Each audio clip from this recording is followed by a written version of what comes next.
जी, अस्सलाम वालेकुम, सत श्री अकाल, जय भीम, जय संविधान और तमाम मुझे सुनने वालों को ऐमन रिजवी का सतरंगा सलाम।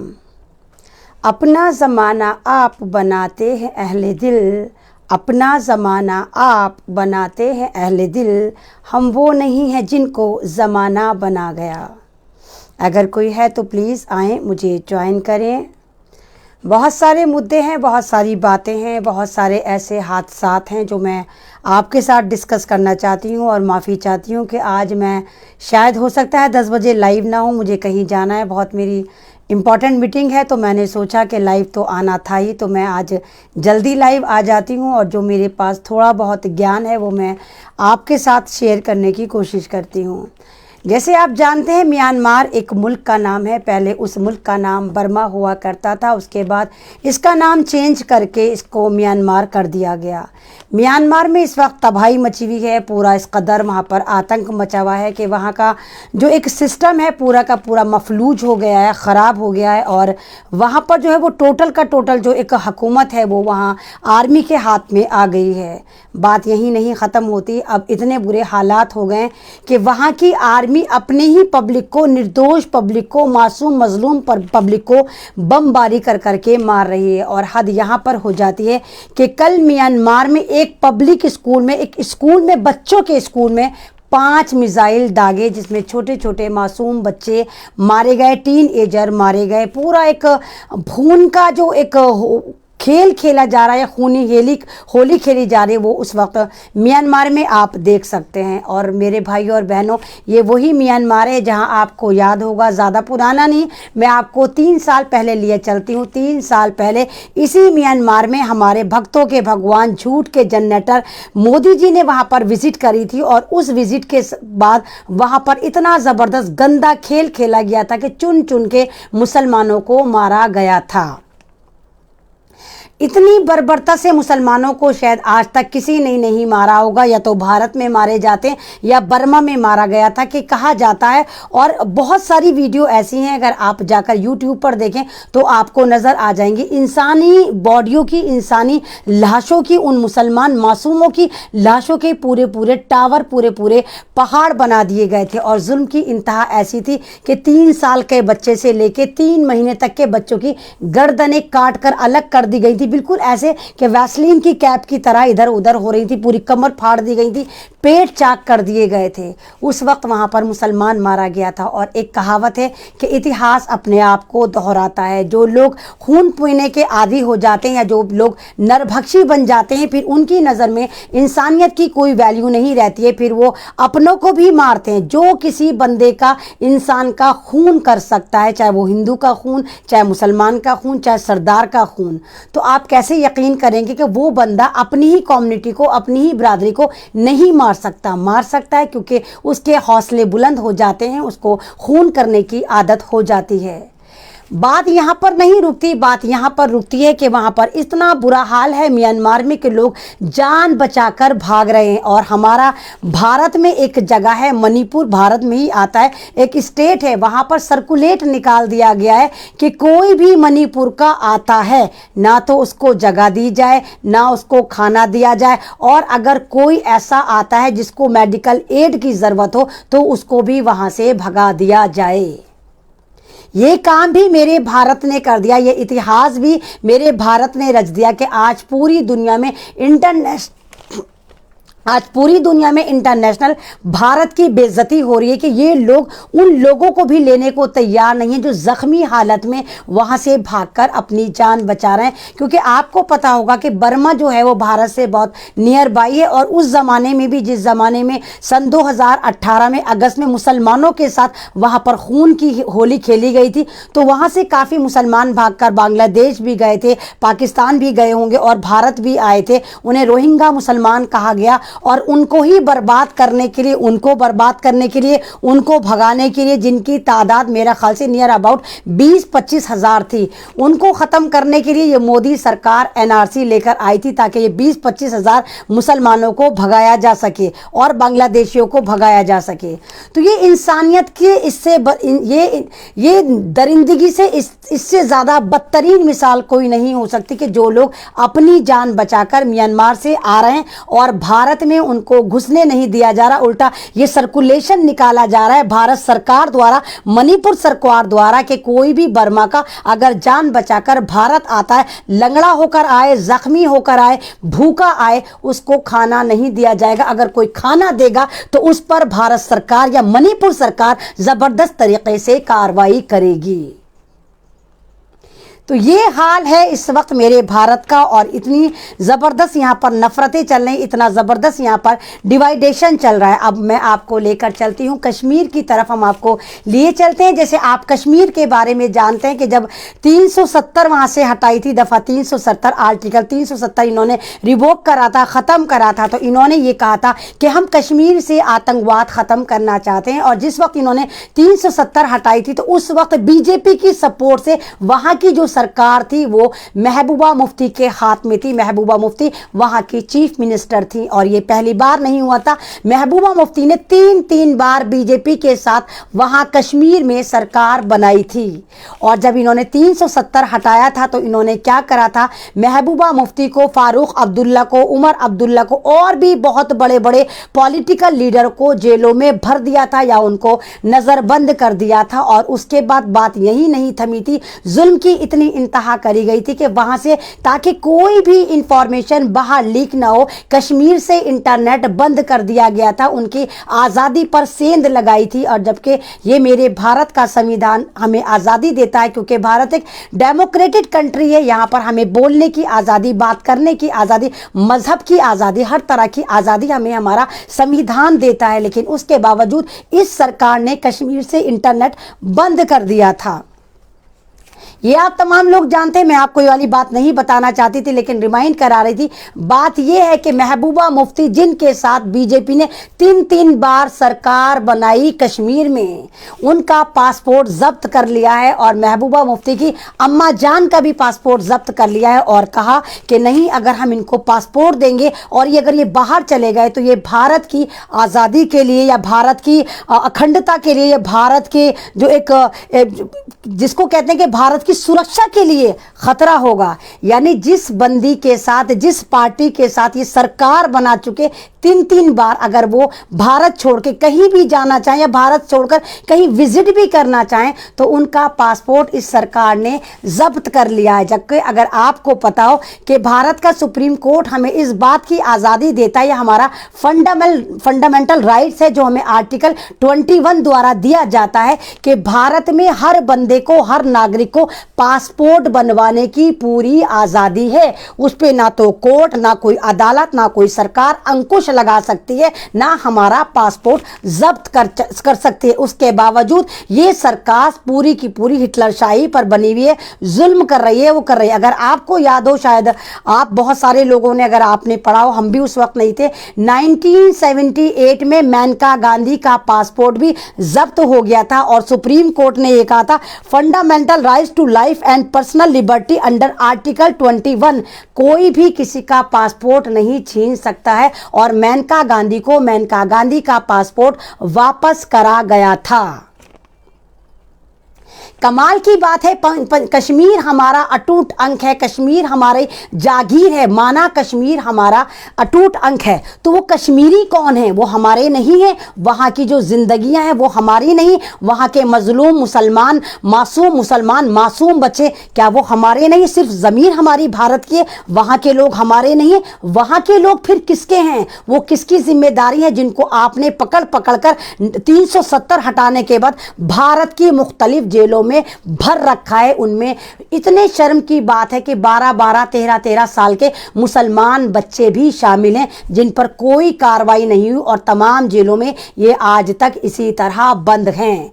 जब सीएम सेफ नहीं है कश्मीर की महबूबा मुफ्ती, जब सीएम सेफ नहीं है बंगाल की ममता बनर्जी, तो आप किस बात पर यकीन रखते हैं कि हम और आप यहाँ भारत में सेफ होंगे, या हम जो आवाज़ उठाते हैं हम सेफ होंगे?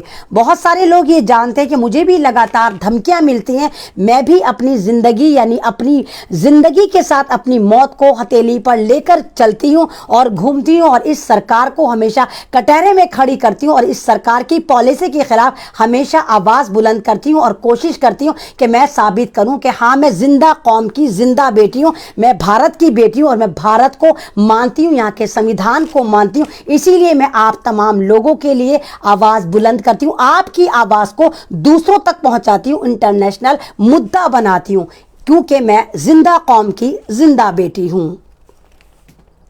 अब हम आ जाते हैं बंगाल इलेक्शन की तरफ आ जाते हैं। जैसे आप जानते हैं बंगाल में इलेक्शन चल रहा है और बीजेपी सरकार हर ओछे हथकंडे की तरफ उतर चुकी है। अभी नया स्टेटमेंट आया है कि हमारे अमित शाह जी ने एक बयान दिया है कि ममता बनर्जी के बाप दादा ने भारत को आज़ाद करवाने में कोई योगदान नहीं दिया था। तो सवाल ये बनता है जो आप लोगों को पूछना चाहिए, क्या अमित शाह के बाप दादा अपनी कमर पर परमाणु बंद बांध के अंग्रेजों के ऊपर कूद गए थे, उनको मारा था? शाह भी तो स्टेटमेंट दे, वो भी तो सबूत दे कि तुम्हारे बाप दादाओं ने क्या करा था। तुम तो सावरकर वाले हो, तुम तो भारत के असली गद्दार हो, तुम तो नाथूराम गौडसे की औलादे हो, तुम तो वो लोग हो जिन्होंने भारत को बर्बाद करा था। तुम ममता बनर्जी की बात करते हो, इतने ओछे हथकंडे पे उतरे हुए हो क्योंकि तुम्हें पता है कि बंगाल में हार तुम्हें साफ नजर आ रही है, इसलिए तुम उल्टे सीधे स्टेटमेंट वैरी कर रहे हो, उल्टी सीधी हरकतें कर रहे हो और कोरोना का नया पैक, नया ड्रामा लेकर आ रहे हो कि कोरोना रात में आ जाएगा। जैसे आपने ही देखा कि औरंगाबाद में, महाराष्ट्र में रात का लॉकडाउन कर दिया। सवाल ये बनता है कि कोरोना जो है वो रात में आता है क्या? झूमता हुआ होता है कि नींद में चलने की बीमारी होती है क्या? कुंभकर्ण है क्या कोरोना जो पूरे दिन सोता है और रात में चहलकदमी करने चल पड़ता है? तो सवाल बनता है, क्योंकि आप जनता है, आपको अपना दिमाग लगाना चाहिए कि ये कोरोना का टेरर है जिसकी आड़ में आपको बर्बाद करने की तैयारी करी जा रही है ताकि आप लोग बर्बाद हो जाए, जैसे आपको लॉकडाउन में बर्बाद करा था और आप आराम से अपने घरों में 1 साल तक बंद रहे थे। आपका बिजनेस खत्म हो गया, आपके बच्चों की तालीम खत्म हो गई, आपका रोजगार खत्म हो गया, आप बेरोजगार हो गए, नौजवान बेरोजगार हो गए, करोड़ों की तादाद में जॉबलेस हो गए, हजारों नहीं लाखों लोग सड़कों पर चल चल के वो मजदूर मरे थे। आपको तो पता होगा ना। अब ये फिर वही ड्रामा लेकर आ रहे हैं। इन्होंने देखा कि भारत की पब्लिक इतनी सीधी होती है कि हमने इनको एक बार बावला बना दिया था, दोबारा हम फिर कोरोना का टेरर लेकर आते हैं। सवाल ये बनता है, जहां 5 स्टेट में इलेक्शन हो रहे हैं तो क्या वो कोरोना प्रूफ हो गए? उन्होंने, कोरोना ने आके डर के कह दिया कि नहीं जी मोदी जी, जहां जहां इलेक्शन होगा हम वहां नहीं आएंगे। मैं तो 1 साल से यही सवाल कर रही हूं कि जब बिहार में कोरोना नहीं आया और बिहार का इलेक्शन खत्म होते ही दूसरी स्टेटों में कोरोना आना शुरू हो गया, तो इसके टेरर को समझो कोरोना कोई बीमारी है ही नहीं, ये आपको बेवकूफ बना रहे हैं। और अगर कोरोना है, आप ही सवाल करो, जब इन्होंने कहा कि मास्क लगाओ कोरोना चला जाएगा, मास्क से कोरोना नहीं गया। इन्होंने कहा 2 फुट की दूरी, कोरोना चला जाएगा, 2 फुट की दूरी से नहीं गया। इन्होंने कहा लॉकडाउन से चला जाएगा, लॉकडाउन लगाया, लॉकडाउन से नहीं गया। उसके बाद इन्होंने कहा कि वैक्सीनेशन से चला जाएगा, वैक्सीनेशन भी आ गई। तो अब कौन सी मौत पड़ रही है इस सरकार को कि जिस कोरोना की वैक्सीनेशन आ गई उसके बावजूद तुम भारत को बर्बाद करने के लिए दोबारा लॉकडाउन का ड्रामा कर रहे हो। तुम्हारे बगौल तो वैक्सीनेशन आ गई और कामयाब है। वो कामयाब आपने भी देखी कि जिसके भी वो वैक्सीनेशन लग रही है, वो वैक्सीनेशन लगवाते ही या तो मर रहा है, या बावला हो रहा है, या बुखार हो रहा है, या उसकी मेमोरी लॉस हो रही है। क्योंकि भारत में कम से कम 1.25 लाख तरीके की वैक्सीनेशन बनाई गई है। जिसकी जैसी औकात होगी, जैसा बंदा होगा, वैसे उसके लगा दिया जाएगा। कोई 2 दिन में मरेगा, कोई 4 दिन में मरेगा, कोई 10 दिन में मरेगा, कोई नपुंसक हो जाएगा, कोई बावला हो जाएगा, किसी किडनी बेकार हो जाएगी, किसी का गुर्दा बेकार हो जाएगा। और जो इन्होंने बीजेपी वालों ने वैक्सीनेशन ली, सबने देखा कैसी ली, बिना निडल के इन्होंने इंजेक्शन लगाया। अभी तो आप देखिए आगे आगे क्या होता है। अभी आगे आगे आप देखिए ये भी होगा कि जो वैक्सीनेशन भारत में आई है वो जो है वो कारगर साबित नहीं हुई, ज्यादा से ज्यादा 30% साबित हुई। हम एक और इंजेक्शन लेकर आएंगे जो आपके लगाएंगे, फिर एक और लेकर आएंगे, और इस तरह ये जो ड्रामा है, ये पाखंड, ये जो पूरा षड्यंत्र है, ये सन 2023 तक लगातार भारत में चलता रहेगा, क्योंकि कोरोना कोई बीमारी है ही नहीं। जैसे आप जानते हैं एजेंडा 21 का मतलब है कि इनको ये जो पूरी दुनिया में है मात्र 21% लोग चाहिए, उसका नाम है एजेंडा 21, जो 2000 जब चेंज हुआ था, मिलेनियम आया था, 2000 आया था सन, उसमें बिल गेट्स ने कहा था कि हम ऐसा वैक्सीनेशन लेकर आएंगे कि हम दुनिया को ख़त्म करेंगे, कंट्रोल करेंगे और वायरस से लड़ाई होगी। उस एजेंडे का नाम था एजेंडा 21। 21 का मतलब ये नहीं था 2021, 21 का मतलब था कि पूरी दुनिया में मात्र उतने ही लोग रहेंगे 21%, या तो वो एलीट क्लास होंगे, अमीर होंगे, या बहुत पुअर गरीब होंगे। तमाम जितने भी मिडिल क्लास होंगे उनको मार दिया जाएगा, क्योंकि गरीबों से ये काम लेंगे, गुलामियां करवाएंगे, और अमीर जो होंगे वो मौज की खाएंगे। उनके हाथ में पूरा का पूरा एक कैपिटलिज्म आ जाएगा, वो अमीर हो जाएंगे। और भारत इस वक्त आपको पता है कि इजराइल की चाटुकारिता कर रहा है, वो इजराइल की गोद में बैठा हुआ है, इसीलिए ये लोग ये ड्रामा कर रहे हैं। और इस बार आप देखिए एकदम से अंबानी बन गया, एकदम से अदानी बन गया, पूरे भारत को लगातार बेचने की तैयारी है। तमाम भारत को उठा उठाकर इन लोगों ने किन के हाथों में देना शुरू कर दिया। ये वाली बात किसी से ढकी छुपी नहीं है, ना लाल किला छोड़ा, ना रेलवे छोड़ी, ना मेट्रो छोड़ा, ना LIC छोड़ी, ना पेट्रोल छोड़ा, ना एजुकेशन छोड़ी, कुछ नहीं छोड़ा इस भक्तों के भगवान ने। अब दिल गुर्दे की बात थी, दिल गुर्दे भी फेफड़े भी इन्होंने कोरोना के नाम में आपकी बॉडी से निकाले। जब लॉकडाउन करा था और आपको कोरोना के टेरर में अस्पतालों में जाकर मारा था, तो आपके दिल गुर्दे फेफड़े आंखें सब निकाल के इन्होंने एक्सपोर्ट करा था। ये मैं नहीं कहती, हजारों वीडियो कहती हैं, हजारों वो ऑडियो कहती हैं, हजारों वो क्लिप कहती हैं। जिन्होंने अपने मुर्दे को खोल के देखा तो खाली डिब्बा निकला, दिल गुर्दे फेफड़े आंखें कुछ नहीं निकली। हजारों मारे गए थे लॉकडाउन में। तो इस बार आप फिर अवेयर हो जाइए, ये गेम दोबारा फिर आपके साथ खेला जाएगा। और सन 2023 तक यही ड्रामा होता रहेगा कि ये वैक्सीनेशन आई थी, ये नाकाम हो गई, अब दोबारा फिर ये इंजेक्शन लगवा लो, अब फिर दोबारा ये इंजेक्शन लगवा लो। गरज ये इंजेक्शन लगा लगा के आपको ख़त्म कर दिया जाएगा, और आपको ऐसा कर दिया जाएगा आप एक स्टेट से दूसरे स्टेट नहीं जाएंगे। ये कोरोना को इतना लाजमी कर देंगे, एक कोरोना कार्ड बना देंगे, आपका एक डिजिटल हेल्थ कार्ड बना देंगे, जिसमें सारा डेटा आपका कैलकुलेट होगा। आप बस में जब भी सफ़र करेंगे, आप ट्रेन में जब भी सफर करेंगे, आप मेट्रो में जब भी सफर करेंगे, आप जहाज में जब भी सफर करेंगे, जब आपके हाथ में वो डिजिटल हेल्थ कार्ड होगा जो ये लोग बनाना चाहते हैं, आपको गुलाम करना चाहते हैं और पूरी दुनिया को एक ही अंडर में लाना चाहते हैं, एक ही पावर के अंडर में लाना चाहते हैं, जिसका नाम है न्यू वर्ल्ड ऑर्डर। और ये वाली बात मैं लगातार आपको 1-1.5 साल से बताती चली आ रही हूं, तब आपके दिमाग में नहीं आ रही होगी, लेकिन अब समझ जाओ, क्योंकि अब दुनिया जान चुकी है। ऐसे आपको याद होगा साहब बांग्लादेश में गए थे, अभी आपको पता होगा, झूठ के जनरेटर बांग्लादेश में गए थे, झूठ के जनरेटर बांग्लादेश गए थे और वहाँ क्या फेंक के आए थे कि बांग्लादेश वासियों, मैं बांग्लादेश बनवाने के लिए जेल में जाता था, जेल में गया था जब बांग्लादेश बना था। हालांकि जब बांग्लादेश बना था मार्च में, 26 मार्च 1971 में, तो उस वक्त भारत में इंदिरा गांधी थी, कांग्रेस की सरकार थी, और बांग्लादेश बनने में बहुत अहम रोल अदा करा था कांग्रेस ने और इंदिरा गांधी ने। तो ये भक्तों का भगवान झूठ का जनरेटर उस जमाने में जेल में कैसे चला गया था, जिस जमाने में बीजेपी का वजूद दूर दूर दूर तक भी नहीं था। तो ये इतने जबरदस्त झूठ के लपेड़े फेंकते हैं, झूठ इतना जबरदस्त बांटते हैं। और सवाल ये बनता है, आप ही सवाल करो मोदी जी, अगर आप उस जमाने में बांग्लादेश को बनवाने में जेल गए थे तो आपको जमानत मिली थी या सारवरकर की तरह आपने माफीनामा लिख के दिया था? किस तरह आप जेल से बाहर आए थे?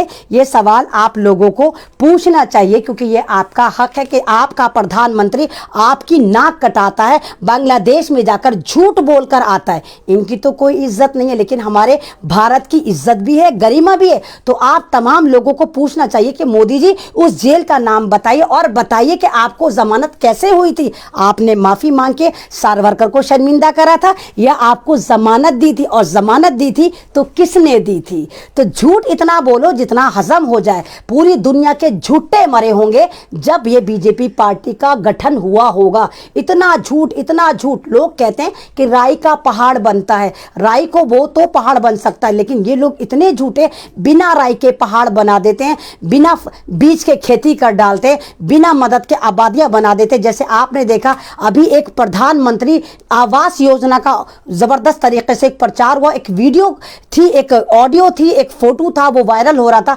जिसमें एक औरत का लिखा हुआ था कि शुक्रिया प्रधानमंत्री, आपने मुझे मकान दिया।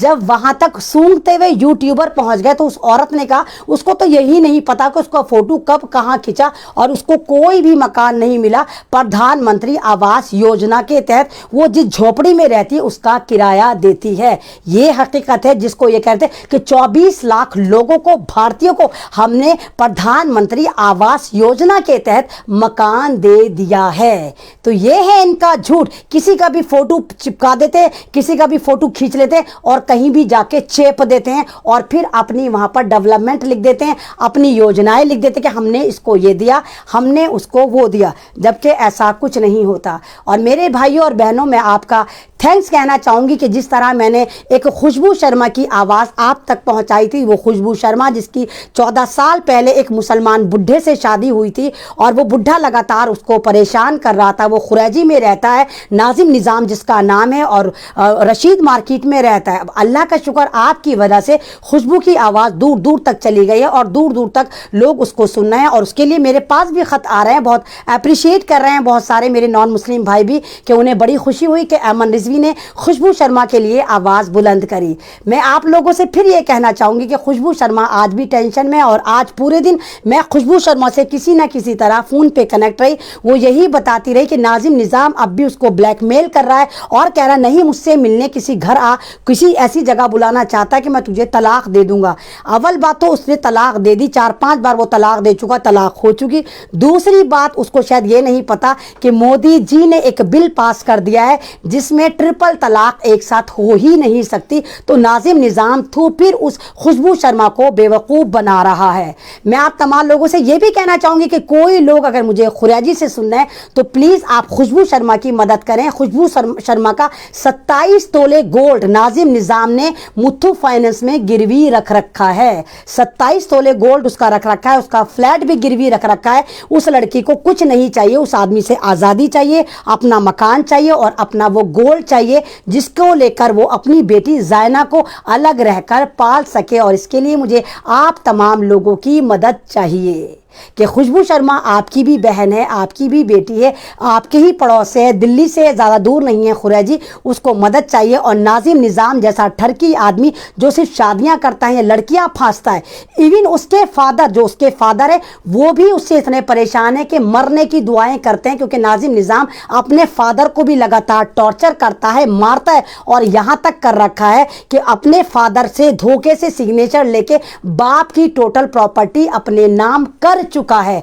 और उसका बाप आज उसे मुंह भर भर के कोसता है। बात यही नहीं खत्म हुई, नाजिम निज़ाम का बाप जो बहुत ज़्यादा बुजुर्ग है, जिनकी वालदा यानी नाजिम निज़ाम की माँ कैंसर में मर चुकी हैं, और वो बड़े मियाँ जो हैं, नाजिम निज़ाम के जो फादर हैं, वो टुकड़े टुकड़े को मोहताज हैं। तो उन्होंने एक गरीब औरत से निकाह करा था जो नंद नगरी में रहती थी, लेकिन नाजिम निज़ाम ने उस औरत को घर में घुसने ही नहीं दिया, बाहर से बाहर भगा दिया। यानी उसका निकाह हो कर चुके हैं वो, ताकि वो औरत उनकी खिदमत कर सके, खाना पीना दे सके, और वो गरीब औरत थी जिसके पास खाने पीने को नहीं था, उसको भी सहारा मिल जाता। तो नाजिम निज़ाम एक का नहीं, कई कई लोगों का कातिल है, दरिंदा इंसान है, वहशी इंसान है, लालची इंसान है, और तो और वो साइकी इंसान है। क्योंकि जो आदमी अपनी बीवी को मरकरी खिला सकता है, पारा खिला सकता है, यहाँ की हड्डी तोड़ दी थी उसने खुशबू शर्मा की, उसके चाकू मार सकता है, तो वो दरिंदा कुछ भी कर सकता है। इतना बड़ा दरिंदा, और वो भी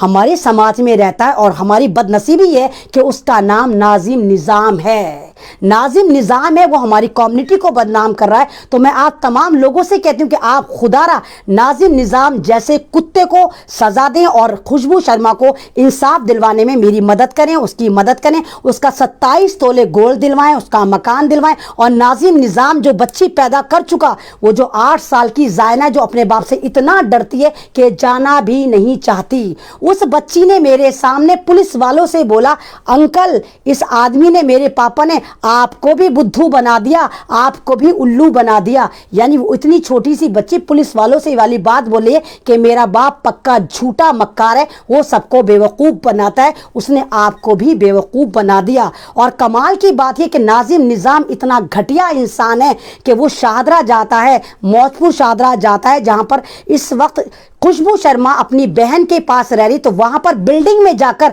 गलत बयानी कर कर आता है कि ऊपर 4th फ्लोर पर या 3rd फ्लोर पर धंधा हो रहा है, औरतें धंधा करती हैं। इतना जलील इंसान, तुझे शर्म नहीं आई कि अपनी बीवी के बारे में तू इतना गलत बोल रहा है, अपनी साली के बारे में तू इतना गलत बोल रहा है? क्योंकि करिश्मा शर्मा बहुत ही नेक लेडी हैं, वो कीर्तन करती हैं, भजन करती हैं, वो जितने भी सारे मजहबी प्रोग्राम होते हैं उसमें जाती हैं। किसी ऐसी लेडी पर ये लाछन लगाना डूब मरने का मकाम है कि आप उसी की बिल्डिंग में जा रहे हो और दरवाजे बजा बजा कर आप अपनी बीवी एक्स वाइफ के बारे में, अपनी बेटी के बारे में, उनकी नौकरानी के बारे में इतना गलत गलत बोल रहे हो। क्योंकि करिश्मा शर्मा ने एक लड़की गोद ले रखी है, 13-14 साल की है, 15 साल की है, वो ऑटो ड्राइवर की बेटी, उसको ले रखा है। इस हरामखोर नाजिम निज़ाम ने उस ऑटो ड्राइवर को फोन करके कह दिया कि ये जो करिश्मा है, ये जो खुशबू शर्मा है, तेरी बेटी से धंधा करवाती हैं। और उसका रिजल्ट ये निकला, उस ऑटो ड्राइवर ने अपनी तमाम बेटियों को, अपनी बीवी को बहुत बर्बरता से मारा।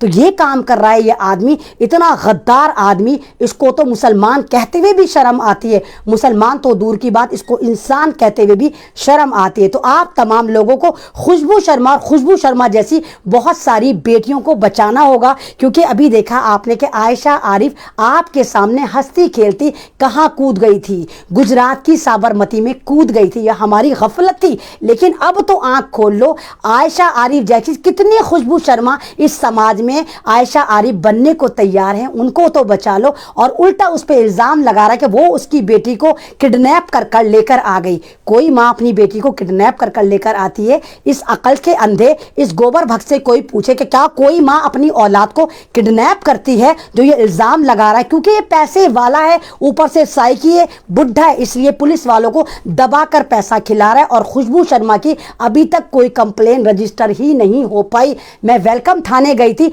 वहां से बेरंग लौटा दी गई कि नहीं, पहले खुशबू शर्मा अपना फ्लैट खरीद ले, परमानेंट एड्रेस कर ले, फिर हम उसकी कार्रवाई करेंगे, फिर हम नाजिम निज़ाम पे कार्रवाई करेंगे। यानी पहले वो 10-20 लाख का फ्लैट खरीदेगी, फिर पुलिस कार्रवाई करेगी। इस बीच अगर खुशबू शर्मा मर जाती है या मार दी जाती है या खुदकुशी कर लेती या उसके ऊपर कोई भी हमला होता है, तो इसका जिम्मेदार कौन होगा?